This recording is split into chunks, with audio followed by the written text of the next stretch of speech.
नमस्कार, मैं हूं वीर सिंह। आप देख रहे हैं समाचार इंडिया लाइव। खबर आजमगढ़ से है। रामलीला में राम केवट संवाद देख भाव विभोर हुई जनता। सगड़ी तहसील क्षेत्र के रामलीला समिति अटनारू द्वारा आज राम केवट संवाद पर कलाकारों ने बहुत ही सुंदर केवट और राम का चरित्र चित्रण किया। इस राम केवट संवाद पर जहां दर्शकों की काफ़ी भीड़ रही, वहीं सरयू नदी के किनारे महिलाओं ने भी राम और मैया सीता और लक्ष्मण द्वारा नाव में बैठने और केवट संवाद का श्रद्धा के साथ रामलीला का आनंद उठाया। अयोध्या से वन को जाते समय रास्ते में सरयू नदी पड़ी।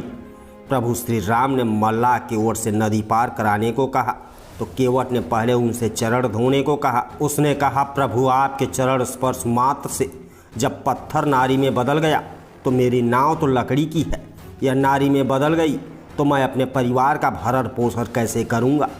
केवट की बात सुनकर प्रभु ने उसे पैर धोने की इजाज़त दी। नदी पार करने के बाद जब प्रभु श्री राम ने केवट को मल्लाही देनी चाही तो केवट ने हाथ जोड़कर मना कर दिया। बोला, प्रभु आप भी मेरी तरह मल्लाह ही हैं, फ़र्क सिर्फ इतना है कि मैं लोगों को नदी पार कराता हूँ, आप लोगों को भवसागर पार कराते हैं। इस पर प्रभु श्री राम केवट को आशीर्वाद देकर आगे बढ़ गए। इसी बीच रामलीला में पहुंचे भारत परिषद संगठन के प्रदेश महासचिव बेचू यादव ने कहा कि मर्यादा पुरुषोत्तम राम का नाम ऐसे ही नहीं लिया जाता। भगवान श्री राम ने अपने जीवन काल में हमेशा मर्यादा में रहकर अपने माता पिता और भाइयों के बीच अपने किरदार को इस तरह से निभाया कि आज भी हम लोग उनके जीवन से सीख लेते हैं। बेचू यादव ने राम राज्य और गाँव सरकार को लेकर कहा कि गाँव सरकार राम राज्य का ही स्वरूप है, क्योंकि राम राज्य में जनता को किसी भी प्रकार की परेशानी नहीं होती थी। ठीक वैसे ही जिस दिन गांव सरकार लागू हो गया उस दिन आम जनता को परेशानी नहीं होगी और तभी असली राम राज्य होगा। वहीं रामलीला समिति के प्रबंधक आलोक कुमार सिंह ने कहा कि मैं अपेक्षा करता हूं गांव क्षेत्र की जनता से वह अपना सहयोग प्रेम ऐसे ही बनाए रखे। रामलीला समिति हमेशा कुछ बेहतर करने का प्रयास प्रतिवर्ष करती है। उन्होंने कहा कि हम लोगों के यहाँ जहाँ रामलीला होती है वहीं बगल में सरयू नदी है, जिस पर राम केवट संवाद बहुत ही बेहतर तरीके से दिखाने का प्रयास किया जाता है और हम लोगों की रामलीला में यही बहुत ही रोचक होता है, जिसको देखने के लिए आसपास ही नहीं दूर दराज से भी लोग आते हैं। वहीं ग्राम प्रधान सुनील कुमार ने कहा कि रामलीला को सकुशल संपन्न कराने के लिए मुझसे जो भी संभव मदद हो सकती है मैंने किया है और आगे भी करता रहूँगा। उन्होंने कहा कि आप सभी रामलीला को सफल बनाने में सहयोग करें। वहीं भारत परिषद संगठन के पूर्वांचल उपाध्यक्ष मोनू यादव भी इस मौके पर मौजूद रहे। मेरा नाम आलोक कुमार सिंह है। आज इस रामलीला में राम केवट संवाद का एक्ट था जो पिछले 21 सालों से चलता हुआ आ रहा है और जैसा कि आपने देखा भी है कि काफ़ी अच्छी भीड़ होती है यहाँ पे, बहुत दूर से लोग आते हैं देखने के लिए और इस तरह की सीन कहीं भी आप आजमगढ़ ज़िले में देखने को नहीं मिलेगा। तो बहुत ही अच्छा सीन हमारे यहाँ रामलीला स्टेज पे दिखाई जाती है। क्या कुछ खास रहा आज?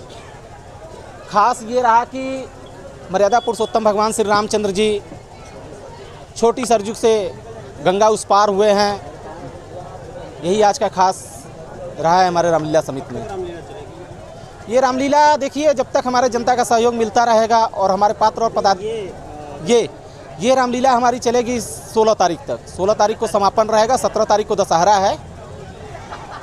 स्थानीय लोगों का सहयोग कैसा है? स्थानीय लोगों का बहुत ही अच्छा सपोर्ट मिल रहा है, लोग उत्साहवर्धन कर रहे हैं, पात्र कलाकारों का भी।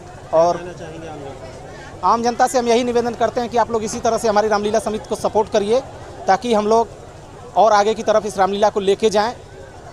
और इसमें जो भी ये सब आप देख रहे हैं प्रसारण, वो हमारे श्री माननीय बेचू यादव जी की तरफ से किया जा रहा है। इन्होंने अथक प्रयास किया है कि इस रामलीला का प्रचार और प्रसार दोनों बहुत दूर तक किया जाए ताकि आजमगढ़ ज़िले में लोगों को पता चले कि ये अटनारू और इसराहा में छोटी सरजू नदी के किनारे एक रामलीला बहुत ही बेहतरीन ढंग से प्रस्तुत की जाती है।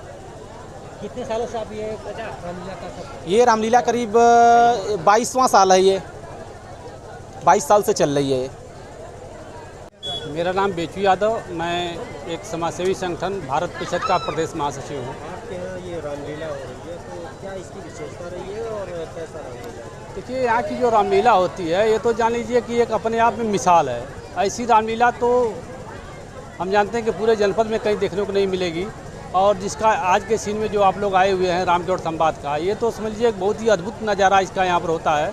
मैं इस रामलीला समिति के सभी पदाधिकारी पात्रगणों को मैं बहुत बहुत साधुवाद धन्यवाद देता हूँ कि बहुत ही अच्छे ढंग से ये कार्यक्रम कराते हैं और बहुत ही अच्छा लगता है। क्या कहना चाहेंगे जनता से तो हम यही कहेंगे कि जो राम की लीला हो रही है तो राम का जो आदर्श है, जो उसमें अच्छाइयाँ हैं, उस चीज़ को अपने जीवन में आप उतारिए। लीला तो सिर्फ आनंद लेकर के लीला को ख़त्म कर देना कोई ये नहीं है, उससे कुछ अपने जीवन में जो रामचंद्र जी ने जो दिखाया है अपना आचरण, जो अपना आदर्श प्रस्तुत किया है, उस चीज़ को हम सभी को अपने अंदर डालने की ज़रूरत है, उसको उतारने की ज़रूरत है।